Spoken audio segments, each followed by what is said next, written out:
On en est au chapitre 2 du livre de l'Apocalypse. On a vu le premier chapitre d'introduction au livre de l'Apocalypse, la vision du Christ glorifié au chapitre 1.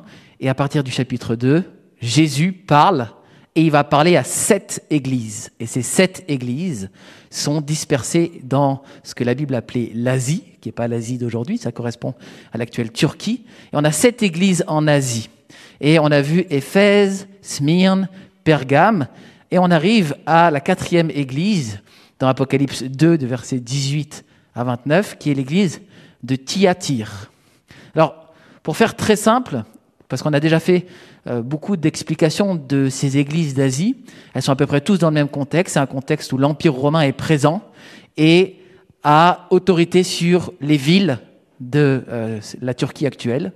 Et cette ville-là, la ville de Thyatire, est aussi sous l'autorité de l'Empire romain au moment où l'apôtre Jean écrit le livre de l'Apocalypse sous inspiration de Dieu.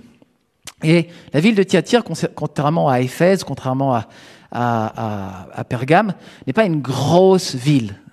En fait, c'est une ville de moindre importance. Et c'était autrefois une sorte de bastion militaire où les garnisons romaines étaient présentes. Mais ça, c'est quelques siècles avant l'ère chrétienne. Et quelques siècles après, on arrive dans un contexte où, en fait, c'est une ville qui est devenue une ville de seconde importance, pas très très importante, et qui s'organise surtout autour de différents commerçants. Il y a différents types de commerces dans la ville, et qui sont chacun sous le patronage d'un dieu grec. Hein, vous savez, il y avait de multiples dieux d'un dieu romain, mais c'est les mêmes dieux, les multiples dieux dans l'Empire romain.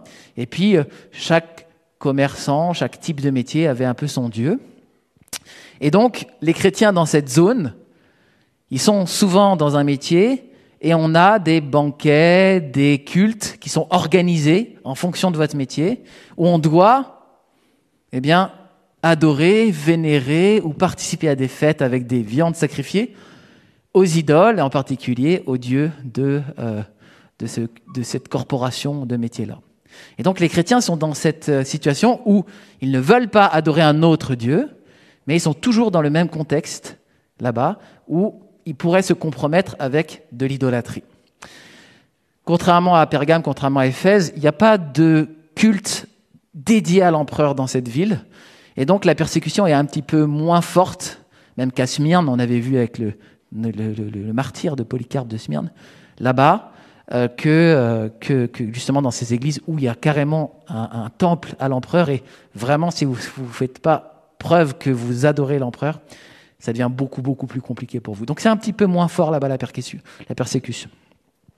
C'est tout ce que je vais dire un peu sur l'aspect historique, et on va regarder dans ce passage que Jésus, il fait 3 choses lorsqu'il s'adresse aux membres de cette église. La première chose qu'il fait, c'est qu'il adresse des félicitations à cette église. Premièrement, des félicitations. Deuxièmement, il va faire des reproches à cette église et il va accompagner ces reproches de menaces.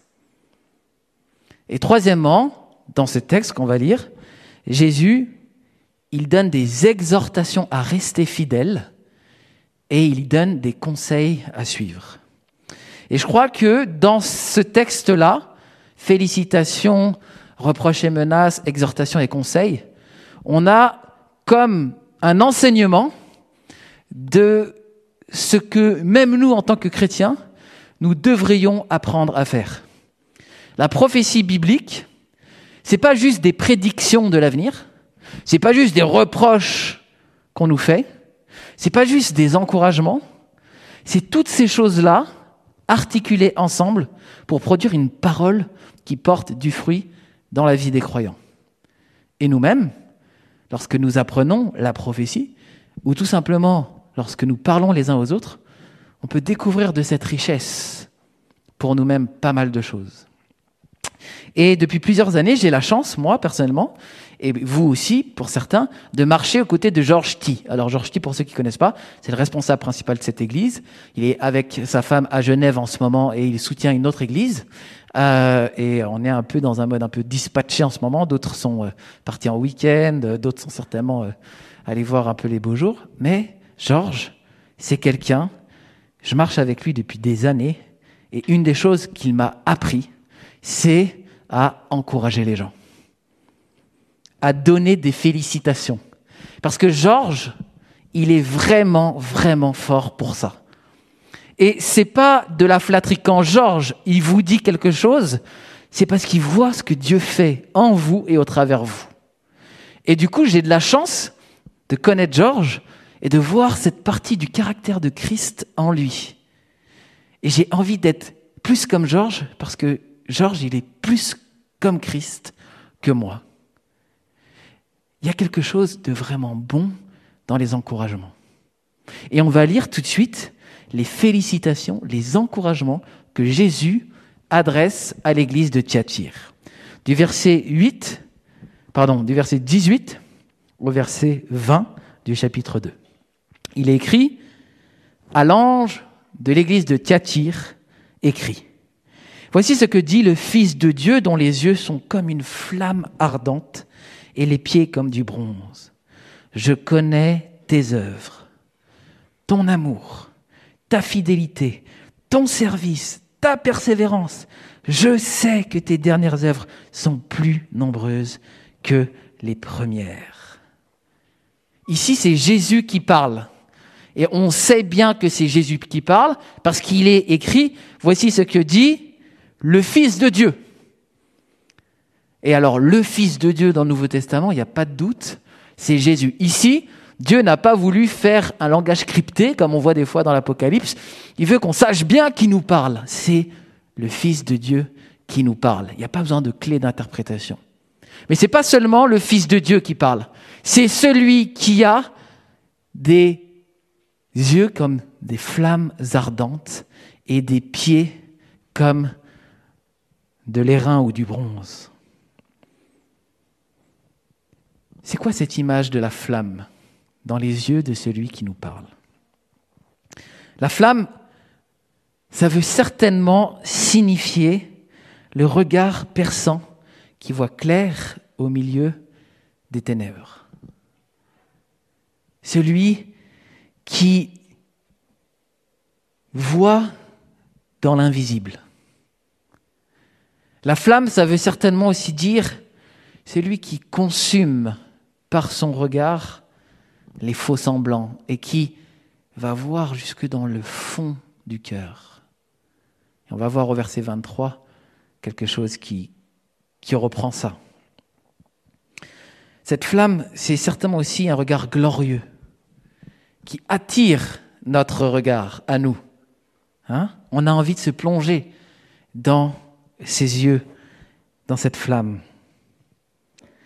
Et c'est finalement, à mon avis aussi, quelque chose qui renvoie à la chaleur, le regard chaleureux du bien-aimé, un regard qui apaise nos âmes, qui console quelque chose en nous. Peut-être rappelez-vous la dernière fois où vous avez vu du feu. Quel effet ça vous a fait de voir du feu? Vous avez été éclairé. Vous avez été réchauffé. Mais aussi, je pense, vous avez été impressionné. En tout cas, peut-être qu'il y avait une petite crainte. Parce qu'on sait que si on s'approche avec imprudence du feu, on peut se brûler. Eh bien, celui qui nous regarde, il a un regard embrasé, qui peut nous réchauffer, qui peut nous éclairer. Mais c'est aussi un regard qui peut percer nos cœurs et montrer notre méchanceté, et qui va découvrir notre péché, qui est digne de jugement. Et donc, il y a quand même une crainte associée à ce regard. Et cette crainte, elle est bonne. On doit craindre le regard de Dieu sur nous. Pas une crainte servile, pas une crainte de quelqu'un qui a peur de quelqu'un de méchant. Non, cette crainte, parce que le Fils de Dieu, c'est le Verbe du Père qui nous aime, et il y a une sainte crainte filiale du bon Père. Et c'est de ça dont il est question. Alors, Ce regard-là, est-ce que tu le connais? Est-ce que quand tu as marché dans les eaux profondes de l'esprit, tu as vu le Fils de l'homme et son regard dans ta vie? Et qu'est-ce que ça change pour toi? Ce que j'aime, c'est que celui qui a ce regard, il est capable de faire des encouragements à l'Église. Il est capable de bénir. Et il n'est pas seulement celui qui a les yeux comme une flamme de feu, mais il a les pieds comme du bronze. Et ce chapitre 2, il reprend une vision qui est au chapitre 1. Et au chapitre 1, nous parle de ce Christ glorifié, qui a déjà ses yeux comme une flamme de feu et ses pieds comme du bronze. Mais en fait, bien avant ça, au 7e siècle avant Jésus, c'était une vision qu'avait eue le prophète Daniel. Le prophète Daniel, par avance, il avait vu la vision du Messie, la vision de Jésus. Et dans Daniel 10,6, on peut lire « Le 24e jour du premier mois, j'étais au bord du grand fleuve, qui est Hiddekel. Je levai les yeux, je regardais et voici, il y avait un homme vêtu de lin, ayant sur les reins une ceinture d'or d'Uphaz. Son corps était comme de chrysolite, son visage brillait comme l'éclair, ses yeux étaient comme des flammes de feu, ses bras et ses pieds ressemblaient à de l'airain poli, et le son de sa voix était comme le bruit d'une multitude. » Pourquoi est-ce que quand Jean reçoit à nouveau cette vision, il reçoit la même chose que Daniel, mais ici ça se focalise sur les pieds? Souvent les pieds, dans le livre de l'Apocalypse, c'est l'instrument de la colère de Dieu. C'est par les pieds qui va fouler les nations, ces pieds durs qui va écraser les ennemis de Dieu. Et évidemment, ça nous parle aussi de la stabilité du règne de Dieu, du règne du Messie. Et donc il y a cette attraction et aussi cette crainte, cette envie d'être avec ce personnage glorieux. Et en même temps, on sait qu'il y a quelque chose qui a un enjeu par rapport au péché. C'est très important de savoir que Jésus réalise la prophétie de Daniel. Ce que les Juifs ont entendu par prophétie des siècles et des siècles avant la venue de Jésus, nous avons le privilège de le connaître intimement. En Christ, Daniel se réalise.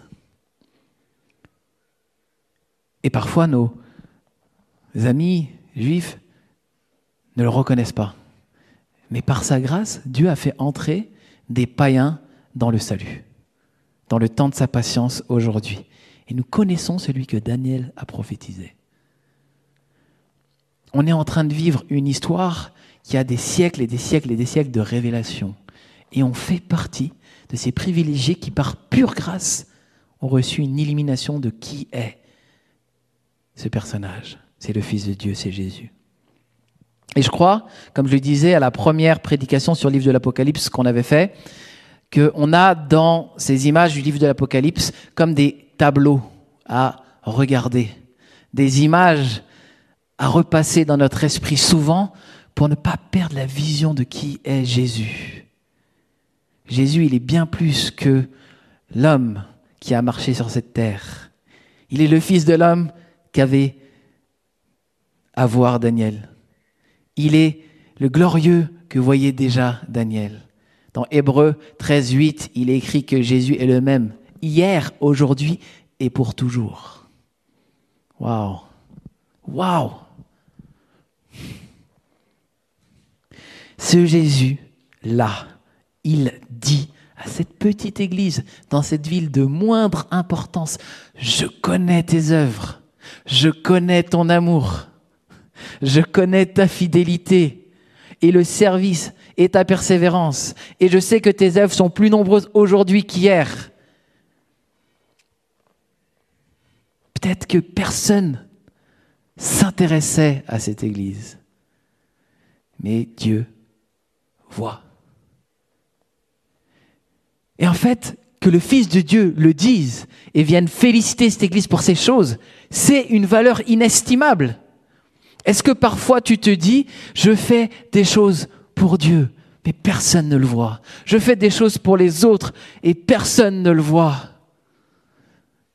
Dieu, il est en train de dire, au travers ce texte, moi je vois, moi je sais.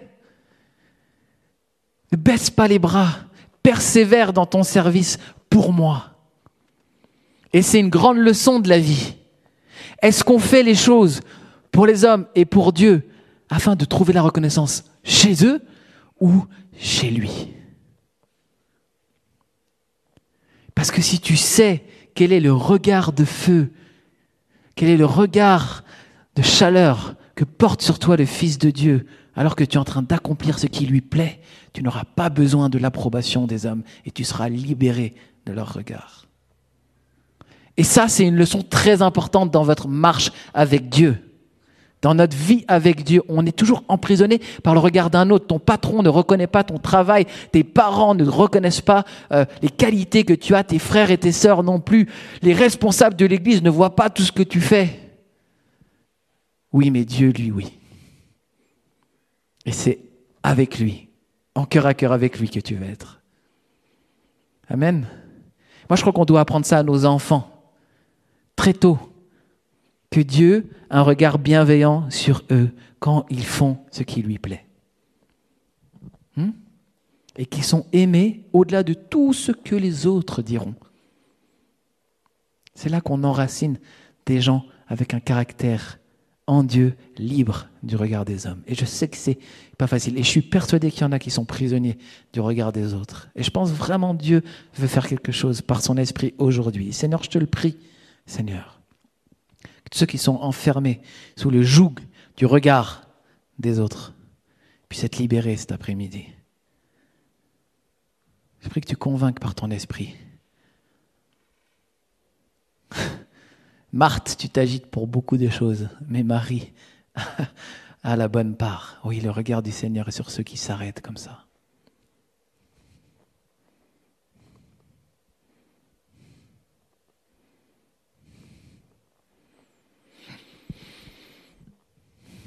Je ne suis pas à la place de Jésus, mais je crois que précisément les mots pour l'église de Thyatire sont des mots pour l'église Lumière des Nations. Je connais tes œuvres, je connais ton amour, je connais ta fidélité et ta persévérance. Et je sais que tes dernières œuvres sont plus nombreuses que les premières. Ce qu'on fait avec Lumière dans la rue, on ne le faisait pas il y a 3 ans. Les sorties, les week-ends, comme il y en a aujourd'hui pour les jeunes, on ne le faisait pas. Et il y a plus d'œuvres aujourd'hui. J'ai un ami à moi, peut-être je vais sauter déjà. J'ai un ami à moi qui me dit souvent, tout ce qui est avant le mais n'a aucune importance. Vous connaissez ça? C'est une technique de communication. Hein? Alors, j'ai imaginé ce patron.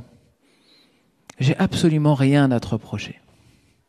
Vraiment, tu es compétente et acharnée dans ton travail. Mais, en raison de la conjoncture actuelle, nous ne pourrons pas te garder. Et c'est vrai avec les gens du monde, mais ce n'est pas vrai avec Jésus. Parce que Jésus, il a un « mais » dans ce texte. Mais tout ce qu'il a dit avant compte énormément. Énormément. Il voit nos œuvres que nous pratiquons en lui. Et il nous encourage. La première prédication que j'ai entendue de ma vie, elle était sur cette question de l'encouragement. Parce que c'est très important. Jésus nous encourage. Pourquoi? Parce qu'il sait aussi qu'il y a un ennemi qui veut nous décourager. Il s'appelle le diable, l'adversaire. Il s'appelle Satan, celui qui nous condamne. Et il nous a donné, lui, celui que Jean appelle le paraklétos, en grec le consolateur, notre avocat, celui qui se tient à côté de nous, qui défend notre cause. Et on peut soit entendre la voix de l'esprit, soit entendre la voix du diable. Et ce gars-là, Rambabou, l'évangéliste, il avait une petite image pour expliquer ça. Dans une salle, une grande salle, le diable a entreposé des armes. Je vous ai déjà rappelé cette histoire une fois. Et sur un des supports, on a une arme magnifique. Le support, il est tout en bronze. Et dessus, il y a une belle arme. Et cette arme-là, elle s'appelle le mensonge. Et il y a marqué 100 000 € en dessous. Alors on se balade comme ça dans la salle des armes du diable. Puis on trouve un deuxième promontoire. Il est en argent. Et là, on a une arme magnifique qui s'appelle le viol. 300 000 €.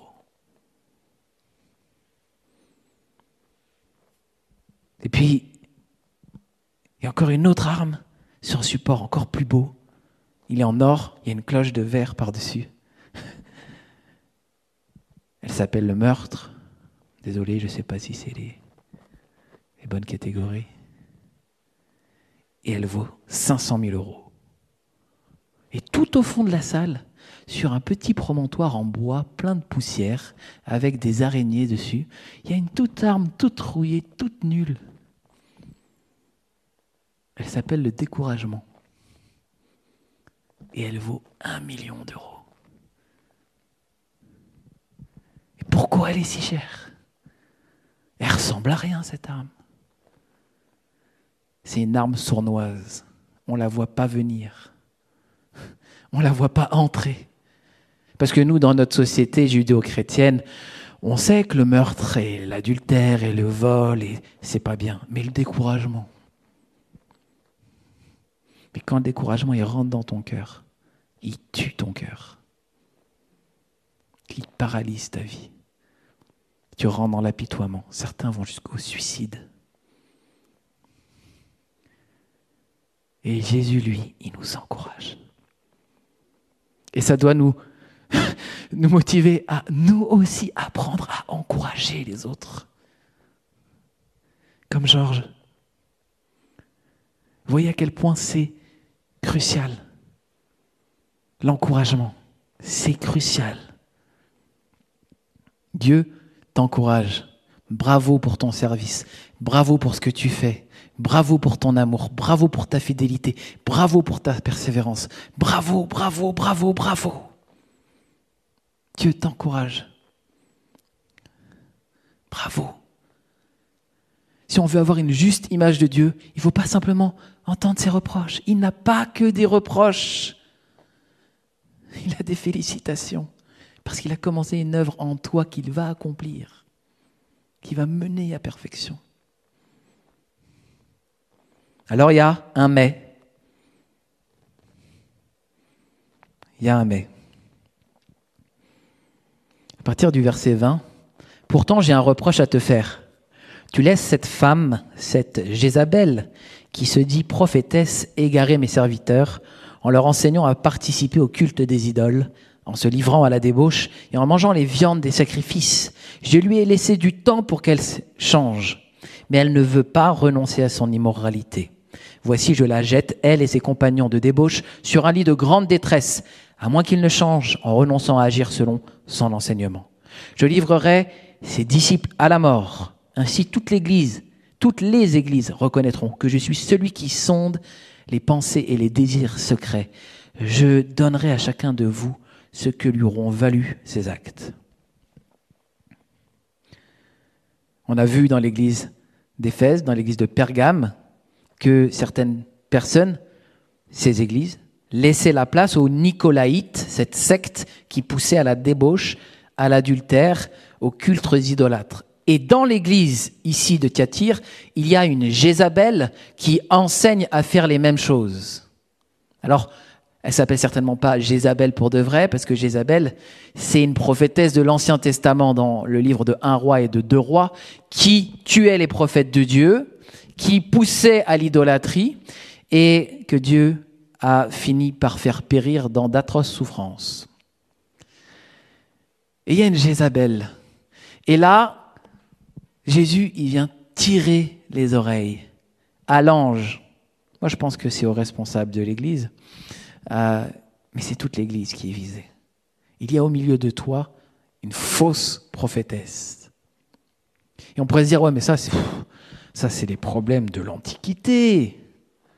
Parce que nous, des gens qui vont avoir des cultes idolâtres en mangeant des viandes sacrifiées aux idoles et qui vont aller dans la débauche de prostitution sacrée, c'est loin de nous. Vraiment ? Vous pensez vraiment que les choses changent tant que ça ? Malheureusement, non. Les péchés d'hier sont les péchés d'aujourd'hui. Alors peut-être que ça a pris d'autres formes, mais il y a de l'idolâtrie dans cette société. Et l'argent est la racine de tous les maux, nous dit la Bible. Alors pas l'argent. J'ai fait une falsification de verset. Je rectifie. L'amour de l'argent est la racine de tous les maux. L'argent n'est pas un problème. Mais l'amour de l'argent, au sens où c'est votre sécurité, c'est un vrai problème. L'immoralité sexuelle dans notre société, c'est énorme. C'est énorme. Et si vous avez l'habitude de prier pour des gens, moi, j'ai vu depuis 22 ans que je suis chrétien et que je prie pour des gens, que une fois sur deux, les gens qui demandent de la délivrance ont eu des problèmes liés à des péchés sexuels. Beaucoup de fois, les gens qui sont complètement dévastés dans leur foyer, dans leur vie, ont eu des problèmes liés à leur gestion de l'argent. Et ça, c'est encore vrai aujourd'hui. Et il y a peut-être, au milieu de nos églises, je dis église grand E, française, évangélique, peu importe, des gens qui poussent à l'amour de l'argent.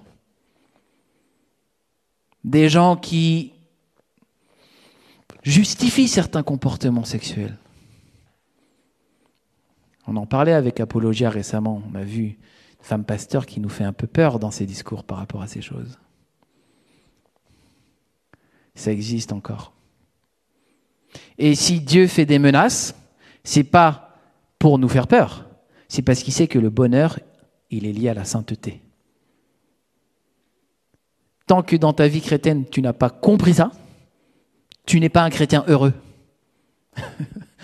Un chrétien heureux, c'est un chrétien qui se met en règle avec Dieu, non pas parce qu'il a peur, mais parce que les commandements, les prescriptions de Dieu, de se tenir saint, séparé des choses que lui nous demande de ne pas vivre, apportent en nous un vrai bonheur. C'est un Dieu d'amour. Alors, j'aimerais profiter de ça pour revenir sur un thème, on a commencé à l'aborder dans notre parcours théologie, on n'a pas fait l'annonce, mais on a un parcours théologie tous les 2 semaines. Si ça vous intéresse, venez me voir. Et dans beaucoup d'églises et dans beaucoup de collectifs, on a vu naître un peu partout dans le monde des problèmes avec la pédophilie. L'Église catholique, par exemple, a eu des gros problèmes avec la pédophilie. Et j'aimerais vous dire que dans cette matière-là, Jésus n'est pas pour le secret et la discrétion. Je vous le dis parce que, je prends un exemple, les témoins de Jéhovah aux USA ont eu énormément de problèmes avec de la pédophilie et avec des viols. Et malheureusement, en cette époque, parce qu'on est la plus belle et la plus soyeuse organisation du monde, il ne fallait pas que ça se voie. Et donc, on avait mis en place des procédures pour que quand il y a un témoignage, il fallait que ce soit conforme à la Bible. Parce que la Bible, elle a dit qu'il faut qu'il y ait 2 témoins pour recevoir le témoignage d'une personne. Parce que vous pensez que les gens qui violent des gens, qui font des incestes ou ce genre de choses, ils attendent qu'il y ait 2 témoins ? Et donc, ces femmes ou ces enfants qui avaient subi des abus faisaient remonter des choses aux responsables des églises. On ne va pas parler d'église. Et ces choses étaient camouflées, cachées. Et il y a une femme à l'intérieur des témoins de Jéhovah, qui a d'ailleurs quitté le mouvement, qui a fait ressortir ces choses et qui les a mis devant la justice. Et alors, le verset qui est toujours cité, il est dans 1 Corinthiens 6, parce qu'on veut toujours régler les problèmes en famille. Alors, il est écrit dans 1 Corinthiens 6, lorsque l'un de vous a un différend avec un frère ou une sœur, comment ose-t-il le citer en justice devant les juges incroyants, au lieu de recourir à l'arbitrage des membres du peuple saint? Ignorez-vous que ceux-ci auront un jour la charge de juger le monde? Si donc vous êtes destinés à être les juges du monde, seriez-vous incapables de vous prononcer sur les questions bien moins importantes? Ne savez-vous pas que nous jugerons même les anges et nous serions incompétents pour les affaires de la vie présente? Et on prend ce verset et on fait dire à ce verset des choses qu'il ne dit pas. Comme si on ne pouvait pas porter devant la justice civile, la justice des hommes, des choses qui sont en fait des crimes. Mais la Bible, elle ne repose pas sur un seul verset. Ce verset s'applique dans certaines situations, qui sont des situations, oui, on devrait, par l'Esprit Saint, réussir en Église à gérer des problèmes mieux que ceux qui n'ont pas l'Esprit de Dieu. C'est une évidence.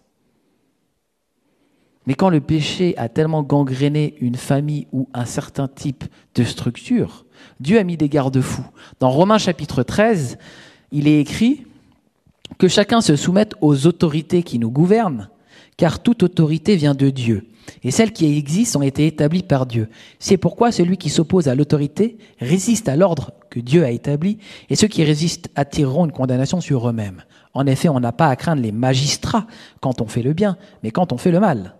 Veux-tu ne pas avoir à craindre l'autorité? Fais le bien, et tu auras son approbation. Car le magistrat est le serviteur de Dieu pour ton bien. Mais si tu fais le mal, sois dans la crainte. En effet, ce n'est pas pour rien qu'il porte l'épée, puisqu'il est serviteur de Dieu pour manifester sa colère en punissant celui qui fait le mal. Il est donc nécessaire de se soumettre aux autorités, non seulement à cause de cette colère, mais encore par motif de conscience. Ici, Jésus, il parle des magistrats romains. Paul, il parle des magistrats romains. Il n'est pas en train de parler d'autorité dans l'Église. Il nous apprend que chacun est soumis à ces autorités-là, que Dieu les a établis avec l'épée pour juger ceux qui font le mal. On n'est pas encore arrivé dans la nouvelle création. On va avoir des péchés, même les chrétiens. Et si au milieu de nous, il y a des péchés qui deviennent tellement graves, la priorité, c'est de remettre ces choses devant la justice. Et vous savez que le droit français vous oblige, si vous voyez ce type de problème, à aller voir d'abord la police et non les responsables de l'Église. Parce que malheureusement, même des responsables d'Église, ils sont forts pour camoufler et cacher des preuves. On l'a vu dans l'histoire de l'Église. Pourquoi? Pour que surtout la réputation soit conservée. Mais vous êtes des enfants de la parole de Dieu. Et vous êtes libres quant à ces choses, et même vous avez le devoir et le courage, vous est demandé, de les porter. J'en profite parce qu'on ne fait pas souvent des choses aussi pratiques. Mais Dieu est vraiment précis, parfait dans sa parole, et je crois que beaucoup de gens, malheureusement, ont subi la double peine, ont vécu des abus, mais en plus de subir les abus, ils ont vécu l'injustice de voir leur situation camouflée et ça n'a pas été porté par les responsables comme il aurait fallu. Mais dans nos églises où on croit au sacerdoce universel, on est tous responsables, en particulier quand il s'agit des plus faibles ou des enfants.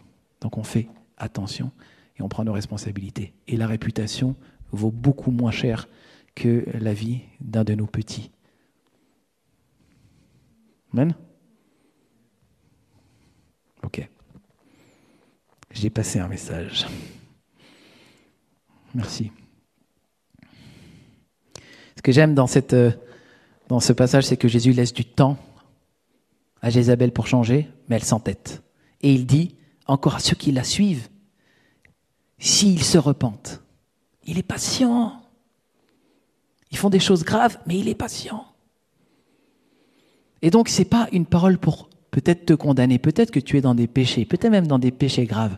Dieu a de la patience. Et Dieu est pardonneur. Mais tôt ou tard, un jugement va venir.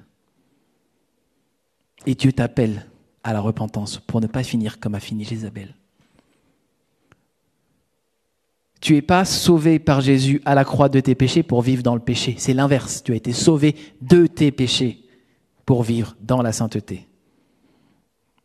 Donc, comme dit Paul, ne fais pas de la grâce une occasion pour pécher. Et ça s'applique à nous tous. Hein? On abuse tous avec la grâce de Dieu. C'est son métier, il va nous pardonner.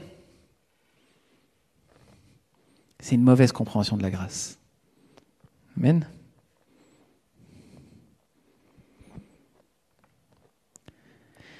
Au verset 23, Jésus dit qu'il connaît les désirs secrets des cœurs. En fait, dans le grec, précisément, c'est la reprise de ce que disait Jérémie.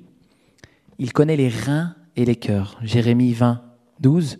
L'Éternel des armées éprouve le juste, il pénètre les reins et les cœurs. Mais l'Éternel des armées est un juste juge, Jérémie 11, 20, qui sonde les reins et les cœurs. Ça, c'est beau parce que Jésus est en train de parler, le Fils de Dieu, et il est en train de faire ce que l'Éternel fait. Pour ceux qui doutent que Jésus est Dieu, ici on a une preuve que Jésus est omniscient. Il sonde les reins et les cœurs.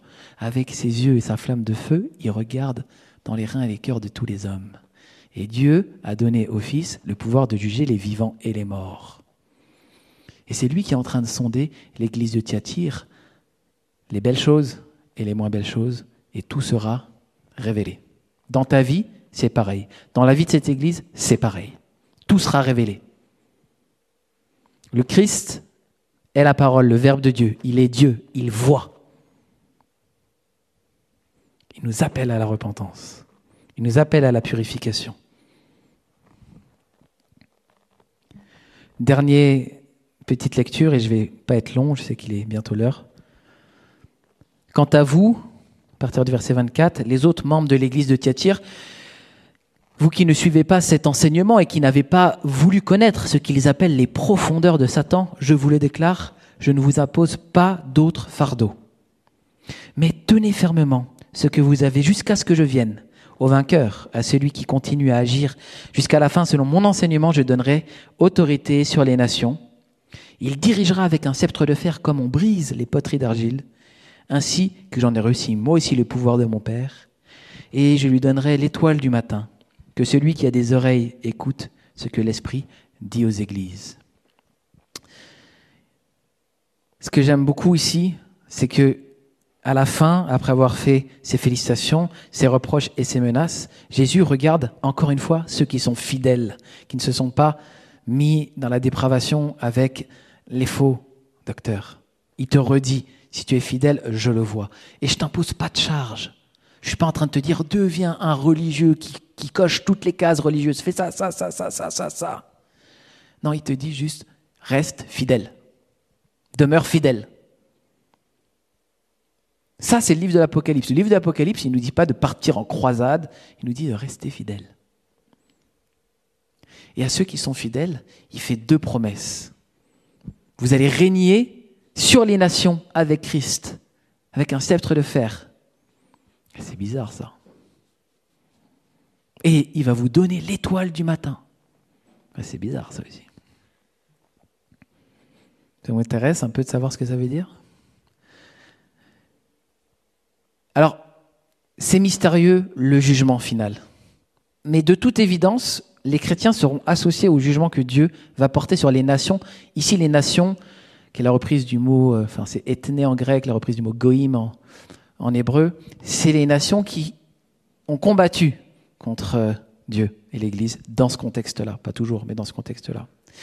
Et il semble, on a déjà vu dans le verset qui est utilisé des fois pour justifier ce qu'il ne faut pas justifier, que nous allons juger les anges, que nous allons juger le monde.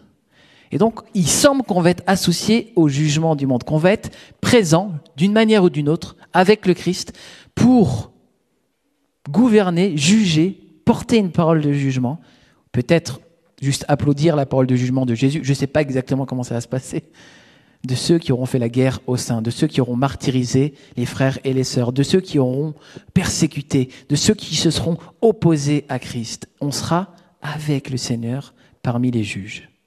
Ça nous dépasse, c'est incroyable, mais ça prend d'autant plus de sens quand on connaît la petitesse en importance de la ville de Thyatire. Vous qui croyez être une petite ville de moindre importance, vous serez avec moi dans ces jugements. Alors, restez fidèles, soyez vainqueurs.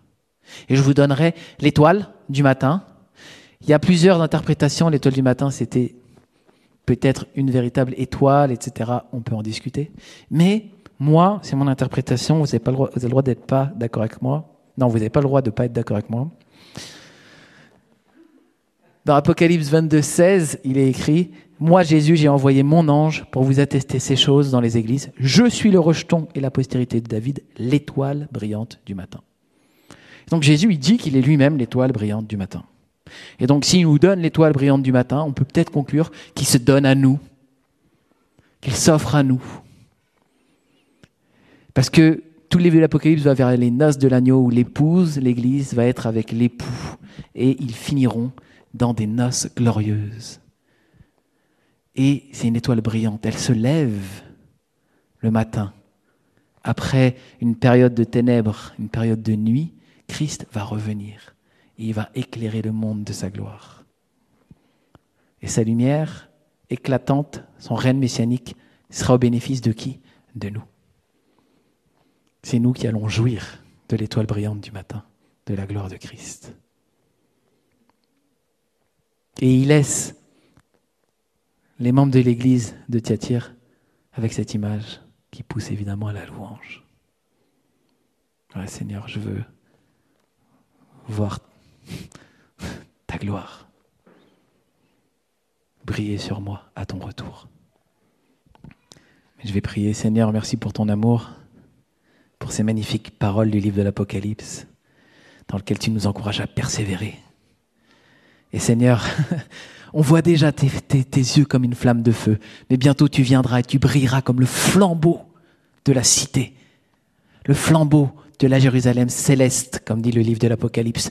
Il n'y aura besoin plus de soleil, parce que ta gloire nous éclairera. Seigneur, on a commencé la louange avec ce « Vois-tu le Fils de l'homme ?» Tu nous parles de ton regard, et nous voulons plonger dans ton regard, et tu nous parles de cette étoile brillante du matin, toi qui éclaireras, Seigneur, à ton retour. Merci pour ces visions, merci pour ces rappels qui restaurent nos âmes et qui nous aident à tenir ferme contre les tentations du diable, l'idolâtrie de l'argent, la débauche qui finalement nous mène à notre perte. Aide-nous, Seigneur, à être une église fidèle, comme l'église de Thyatire à laquelle tu appelles au courage et à la fidélité. Amen.